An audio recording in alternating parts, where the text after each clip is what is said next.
Olá, eu sou o Gustavo.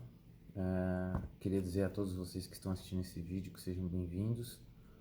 E vamos agora, nesses momentos que se seguem, procurar fazer uma reflexão, né?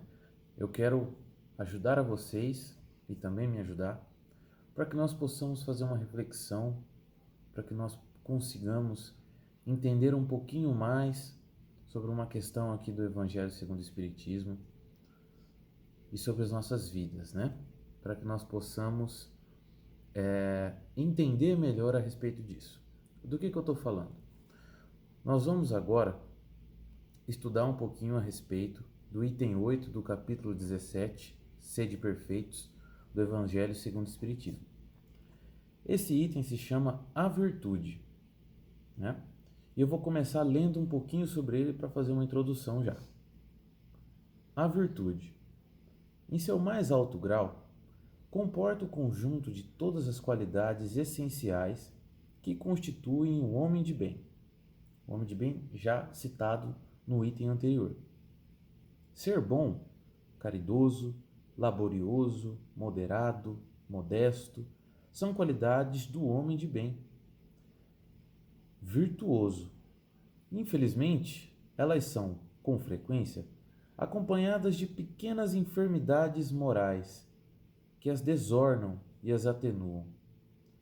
Aquele que exibe a sua virtude não é virtuoso, uma vez que lhe falta a qualidade principal, a modéstia, e tem o vício mais contrário, o orgulho.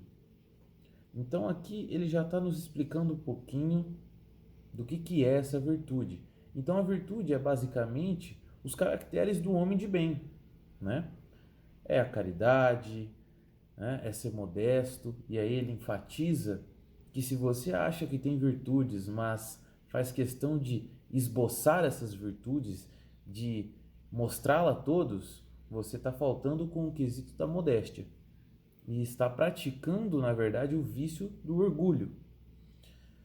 A virtude, verdadeiramente digna desse nome, não gosta de se exibir, é adivinhada, mas se oculta na obscuridade e foge da admiração das multidões.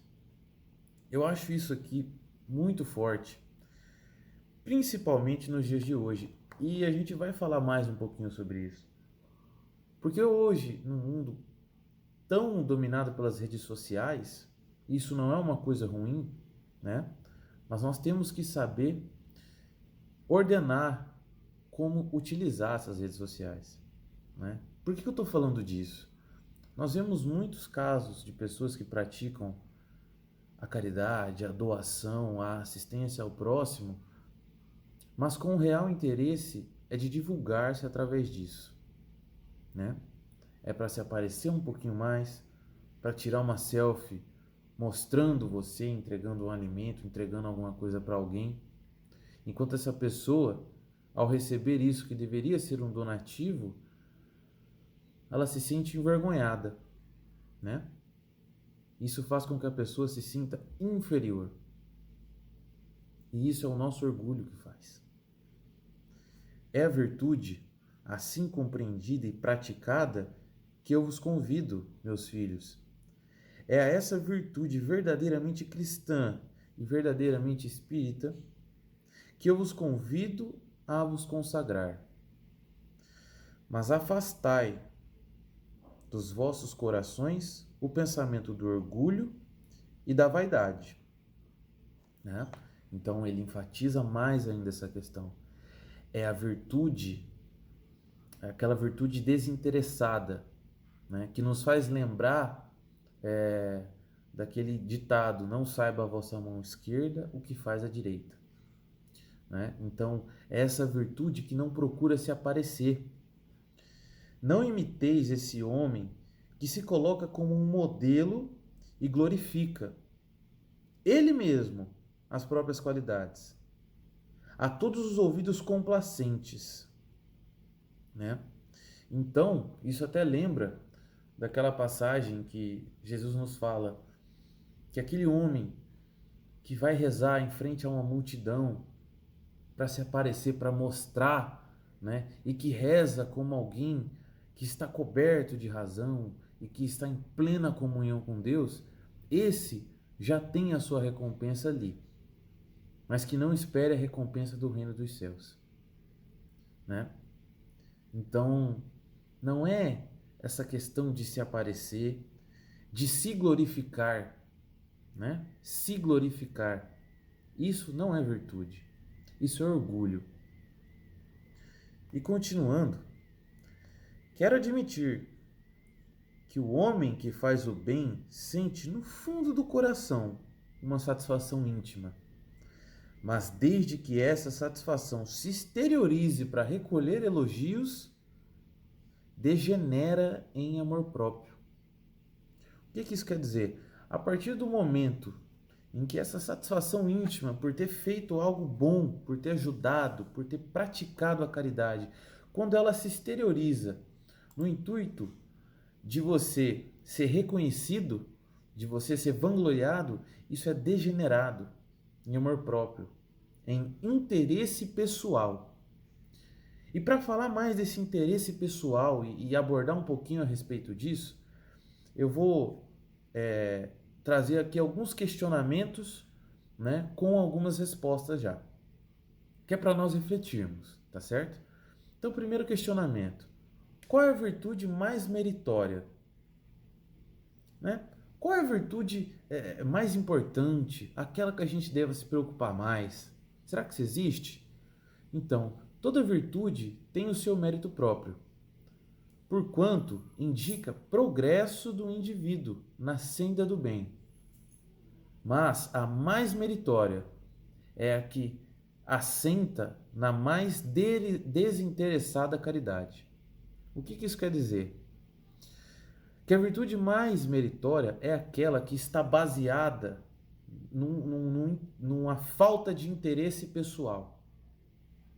Essa é a maior virtude. É aquela que você não pratica pelo interesse pessoal. É aquela que você não pratica para obter bens para você, para obter uma recompensa para você. Nem que seja a recompensa do reconhecimento, que é o que nós estamos falando. A virtude mais meritória é essa. É essa que é abnegada e desinteressada, né? E quando a gente para pensar nessa questão dessas imperfeições que nos levam a praticar isso, qual é dos sinais característicos da imperfeição aquele mais grave? Né? Qual será? O mais grave desses sinais é justamente o interesse pessoal. É justamente, né, esse fato da gente procurar em tudo o que vai fazer, tá fazendo algo que na verdade vai ser bom é para nós. Principalmente quando se fala de caridade. A caridade, ela deve ser desinteressada. Ela tem que ser espontânea e visando apenas o bem do próximo, não o próprio bem, não o reconhecimento. Não é para fazer alguma coisa e sair falando, sair mostrando, tirando selfie, fazendo vídeos. Você pode até fazer isso em certas ocasiões em que se esteja ali fazendo justamente uma divulgação de um trabalho, né? Talvez para atrair mais trabalhadores, mas não para se aparecer. E no íntimo é que todo mundo sabe por que está fazendo, né? E não se engane, não é você fazendo uma coisa por interesse próprio e tentando, digamos assim, vender a ideia de que você faz aquilo só por caridade. Não se engane, para Deus você não esconde o teu sentimento, né? E nós como espíritas sabemos, a gente carrega no nosso espírito, a gente carrega essa energia, esse verdadeiro interesse, ele está dentro de nós. O corpo, a carne pode esconder, a gente pode mentir, mas uma vez fora da carne, não. Aí, o que vai mostrar é o que está dentro de cada um, de verdade. E aí não adianta os discursos ou as mentiras. E nesse sentido, cabe compreender o que é esse interesse pessoal e como que ele se manifesta, né? E para isso, eu acho importante a gente falar um pouquinho sobre vícios e virtudes, né? Para a gente entender, aliás, perdão, vícios e paixões, né? Por que eu quero falar disso? Primeiro, vamos pensar um pouquinho na diferença entre os vícios e as paixões. O vício é tudo aquilo que é contrário à virtude, né? É o egoísmo, é o orgulho, é a vaidade, o exibicionismo. Então, toda vez que a gente pratica isso, né? Aí vamos estender esses vícios para o ciúme, para a inveja, para a preguiça, para dependências físicas e psicológicas, né? Tudo isso é um vício. E isso é estritamente contrário às virtudes. Isso é contrário. Mas o que são as paixões, né? E aqui a gente vai até lembrar do que Emmanuel nos fala. A paixão não é, em sua origem, em sua essência, um mal, porquanto o princípio que lhe dá origem foi posto no homem para o bem, por Deus. As paixões são como um corcel, que só tem a utilidade quando governado, e que se torna perigoso quando passa a nos governar. O abuso delas é, por conseguinte, a causa do mal, né? Então aqui ele nos diz que as paixões não são problema. As paixões não são os vícios. Os vícios são problema. As paixões a gente tem que dominá-las para a gente fazer com que elas trabalhem para nós e trabalhem para o próximo, trabalhem para um crescimento nosso e do próximo, social. Trabalhe para o desenvolvimento. E para trazer um exemplo sobre isso, eu gostaria de lembrar aqui de Maria de Magdala, né? Ela que, bom, perdoe minha expressão, o seu tempo era uma acompanhante de luxo, né? Ela recebia políticos, pessoas importantes da sociedade na sua época, né? E por que ela fazia tudo isso? A gente entende o psiquismo dela, que ela tinha um anseio muito grande por um afeto, por amor, né? Ela sentia muita carência, muita falta de um amor que a preenchesse. E essa paixão é que a transformava, é que a fazia seguir aquele caminho. E quando ela encontra Jesus, e quando Jesus conversa com ela, o que ele faz não é destruir essas paixões que ela tinha, essa vontade de afeto, de amor. Não, o que ele faz é redirecionar isso, né? E ela se torna aquela que vai ao vale dos leprosos. Ela se torna aquela figura que foi a primeira a ver Jesus após a crucificação, né? Aliás, após a sua ressurreição. Então, a primeira pessoa a quem ele aparece é a Maria de Magdala, para a gente ter noção do tamanho da transformação dela, da utilidade que aquela paixão que ela tinha teve no seu crescimento e no seu desenvolvimento. E isso se tornou uma virtude dela, né? Isso, quando domado, virou uma grande virtude dela. E aí eu quero voltar aqui para o item 8. A virtude é uma graça que eu desejo a todos os espíritas sinceros, mas eu lhes direi: mais vale menos virtude com a modéstia do que muitas com orgulho.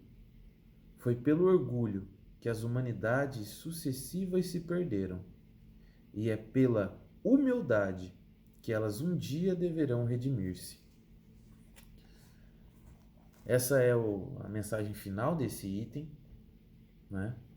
Para nos fazer pensar que o fundamento da virtude é nós destruirmos esse orgulho e esse egoísmo, né? E através dessa humildade, dessa modéstia, e de todas as outras virtudes citadas anteriormente, que nós iremos nos redimir. Bom, esse era o raciocínio, a reflexão que eu queria trazer, né? E agora eu convido vocês para nós fazermos uma prece. Então eu queria convidá-los a fechar os olhos neste instante e gostaria que você que está me ouvindo agora, por alguns instantes, refletisse acerca de toda a sua vida.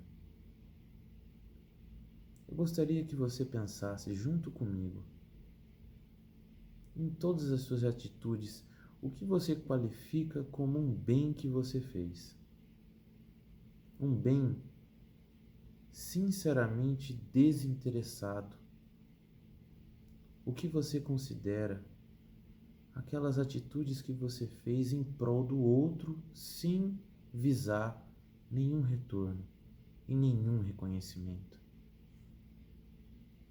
É a isso que eu gostaria que todos nós agora nos voltássemos. Porque se faltam exemplos, ainda é tempo de cada um de nós nos corrigirmos. E vamos praticar essa caridade, vamos criar essa virtude desinteressada. A única e principal recompensa que nós precisamos é o nosso crescimento moral e espiritual. Que Deus nos guie, que Deus nos dará. Bom, que cada um de nós, após essas reflexões, possa trazê-las ao dia a dia, possa aplicá-las nos dias que se passarem e verdadeiramente absorvê-las. Que Deus nos acompanhe e nos oriente. Que assim seja. Fiquem com Deus.